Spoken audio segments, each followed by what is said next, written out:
if you have been paying attention to what's going on in the economy, you understand that things have been just a little bit crazy right now with Trump and tariffs and all of the things that are going on. He has actually just put a 90-day pause on all of those tariffs, except for one location, which is China, which is not good for some people, because what we're seeing now is that China is considering a full-on ban of any and all Hollywood movies. And this has been the mother of all misinformation campaigns right now, with a bunch of people who work in Hollywood trying to pretend as if the Chinese box office means more than it actually does in America. It used to at one point. It does not hold that same importance anymore. Right. They're claiming that this could topple the film industry because they want to blame Trump for that.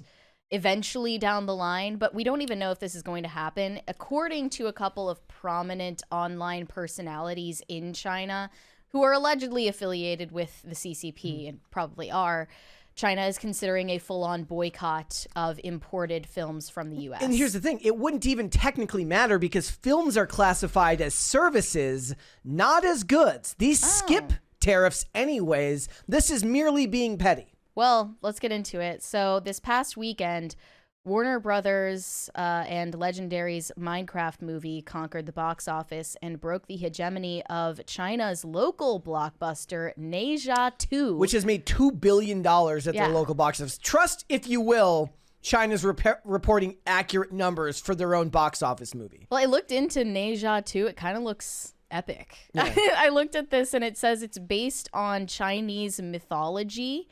From a 16th century novel, Investiture of the Gods. One of the things that you have to understand, guys, is that long before all of this started, China was pulling away from the American box office. They only allow 34 foreign films in a year, and they are increasingly specific about the ones that get allowed in. If I had to guess who actually woke up crying when all of this news broke, it's actually just James Cameron. Because Avatar makes gazillions of dollars at the box office in China. There's another 20 from Jose Quintana. Happy Wednesday, Overlord and Empress. I am currently on a full fast. Water is so enjoyable. I have canceled Netflix, Disney Plus, and AMC Theaters. I am in revolt. Long live PCC. Well, that's great. Just boycott everything but Pop Culture Crisis. Us. Only watch us. Us 24 hours a day, 7 days a week. Good luck with your fast. That sounds like a clarifying experience. U.S. tariffs on China currently at 54%. This is outdated. You told me that according to reports from this morning, Trump has put a pause on tariffs on every country except China, and those have been raised to 125%. Yeah, it was like 104, and now it's 125. I think it goes into effect on Thursday, but I could be wrong about that date. That still, of course, doesn't apply to films. No. So in China is raising their tariffs on America from 34% up to 84%. China is reportedly considering retaliatory measures that could devastate Hollywood's access to their second largest box office in China, according to posts by two influential Chinese social media figures. Very big super chat here from John Locke. What does the A stand for? I don't know. Is that from Australia? I'm not sure. It says, have you guys seen Lost? I've seen the first season. I mean, knowing that his name is John Locke, he's probably really into Lost. I have seen Lost. Mystery box storytelling from J.J. Abrams worked better for me when I was younger. However, Terry O'Quinn from that show is one of my favorite working actors today, and Michael Emerson. I really enjoyed Lost, but it's been a while since I've rewatched it. Might be time to rewatch it. Maybe. Anyways. But these potential measures include a possible reduction or outright ban on American film imports. And it's not that they're claiming it would be included in the tariffs, but they're claiming it would be a hit retaliatory. Yeah. On our economy. And they know that Hollywood is adjacent. They know that Hollywood is adjacent to the media, and the media will push for this because they don't like Trump. Right. So that's so they're why using it as leverage. I've seen an onslaught of tweets from film Twitter about this. One of them said, "Hey, so this would be financially catastrophic for the film industry." They always word it like this. They would be like, "Hey, so friendly reminder, this would be financially catastrophic for the film industry. hope this helps. Another thing that you have to understand here, guys, is that when movies go to the theaters, they split that box office with the studios. So the theater gets 50%, the studio gets 50%, a little bit more opening weekend depending on the theater or the studio and the amount of leverage they had. This is not true in China. The theaters in China, the Chinese Communist Party, keeps 75% of everything that is earned from an American movie. It's not even worth it to release movies in that market anymore. We have had endless discussions on this channel about the likes of John Boyega, the posters for Black Panther, and just how much American companies have kowtowed to China by changing things for them. One of my favorite examples was the Mandarin babysitter in Moonfall that was in with Roland Emmerich's movie, and you just know that was a studio note because I think Tencent produced that film. Well, yeah, knowing that the CCP mandates such a huge portion of the revenue to go to them rather than to the studios releasing their films. It also isn't worth it because of the censorship. And I looked through our channel last night knowing we were going to cover this. For all the instances we've covered, historically the contention between Hollywood and China is about respecting Chinese culture.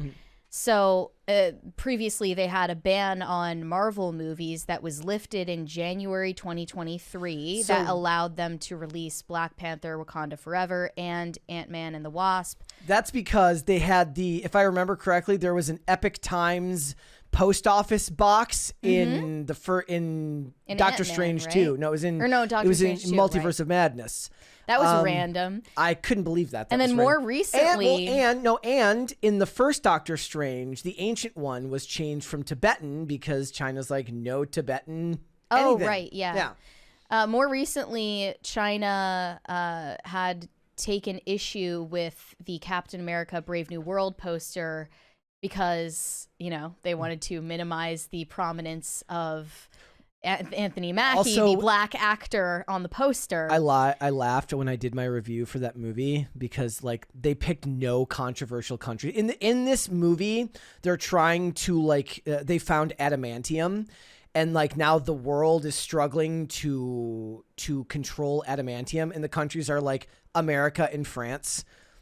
And I was like, no China, no Russia, no countries that would actually be fighting for a limited resource as such. It was even the movie was terrified to make it controversial in any way, shape, or form. Same thing happened with Top Gun Maverick, which had an anonymous adversary of the U.S. that went kind of unnamed. It was very strange. But then even Top Gun Maverick didn't show in China, I believe. They ended up making their own CCP copycat of Top Gun Maverick that flopped at the box office. Well, he had Born to Fly. I think he had a Taiwan patch on his jacket, and then they asked him to remove it, and they did, and then they put it back in. And Disney has also reportedly educated their actors to avoid offending the Chinese government in press, and they have training camps, essentially. It's a different type of media training. They want to prevent any sort of issue with the CCP. And the CCP has been very clear. If you don't respect Chinese culture, whatever that means to us, it usually means not acknowledging the existence of Taiwan, then we will ban your films. That's what it means. So if we want to go look strictly at the numbers, I love these tweets from Alan Eng from Film Thread. He says, the mainstream media won't tell you that China is no longer a major player in the theatrical box office. This past weekend, China brought in only $15 million to Minecraft, $7 million in total to Mufasa, and 3% of the total box office for Deadpool and Wolverine and Inside Out 2. He actually made a back of the folder graph for what you can see with what the total box office is after the 25% studio take. The rest goes to China. They just do not represent that much of the global box office anymore for American films. So when you first drew this to my attention, I thought, oh, there's no way that China would do that. But because they benefit from it, they benefit from importing our films so much. I don't think it's entirely out of the question. And I also think it's ridiculous that people are asserting this would be disastrous for Hollywood. It wouldn't. What's disastrous for Hollywood is that they can't get Americans to come to see their movies. Not the other way. It's not about Chinese box office. They could benefit a lot more from just making movies that Americans want to see and not offending American sensibilities. Yeah. So It's maybe this also- would be good for them. It's also funny, too, because it's funny to watch American publications kind of stand for a country doing what's best for their own self-interest, but not support America doing what's best for its own self-interest. I did a video last week on the hypocrisy of Canada and the fact that they have quotas and mandates in place for their own entertainment, meaning a certain percentage of the music in Canada has to be Canadian artists. A certain amount of the TV shows have to take place and feature Canadian actors. America doesn't have anything like that because although we are a net importer of economic goods, we are a net exporter of culture. So I thought this one was funny from Jonas J. Campbell. He says, on the bright side, if Hollywood completely ignored China, then our movies would probably be way better. Right. And then then we had this one. This one said, from Lorena Creole says, should this saber rattling come to fruition, maybe Hollywood will get the swift kick in the butt they need to produce movies devoid of activist entertainment. This one says James Cameron and Disney executives right now, and it's Walter White looking very, very... Well, ironically, I think that this would give Hollywood more leeway for wokeness and political messaging in our films that are political messages that are relevant to us in the West. Because China doesn't want gay shit in their movies. Like they don't want Chinese audiences exposed to the gay stuff. They're only importing 34 movies a year. The movies that they're importing from America are not those movies. They're the big budget blockbusters that stuff ends up getting cut from their one anyways. They're not importing the niche TV shows on Hulu and stuff like that. They're importing big budget movies have themes like that. Yeah, and those storylines will get cut. Yeah. But they're not going to be doing that. So this one says somewhere an MCU fan just got down on his knees and started weeping because now Secret Wars will never be the highest grossing movie ever. But why does James Cameron need the Chinese box office so much? China loves Avatar. Why do they love it? I don't know. I don't get it. Is it just because they're not people, so I don't know. So they don't look at white people on screen? I don't know. I don't know. They're what looking it at is. blue creatures. I think it's funny because we've been talking about this for years. India is one of the other big markets for us here, but they're culturally not. They don't have that same issue that China does in a lot of ways. Like what issue? They're not censoring stuff the same way. Is that the third largest box office, probably. or is it the UK? I think they might be the third largest box office, but they don't need American movies anyways because they have Bollywood.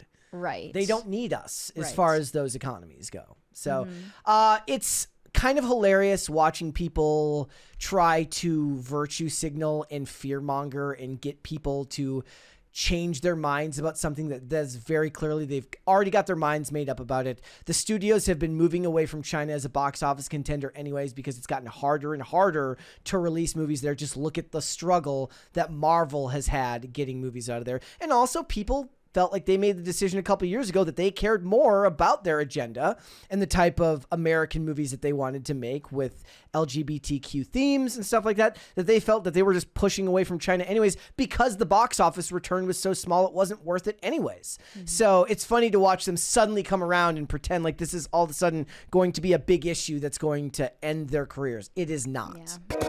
Thanks for watching. Listen to full episodes of Pop Culture Crisis on Spotify. Keep up with us on social media and make sure you subscribe and ring that bell so you never miss the show. Bye, guys.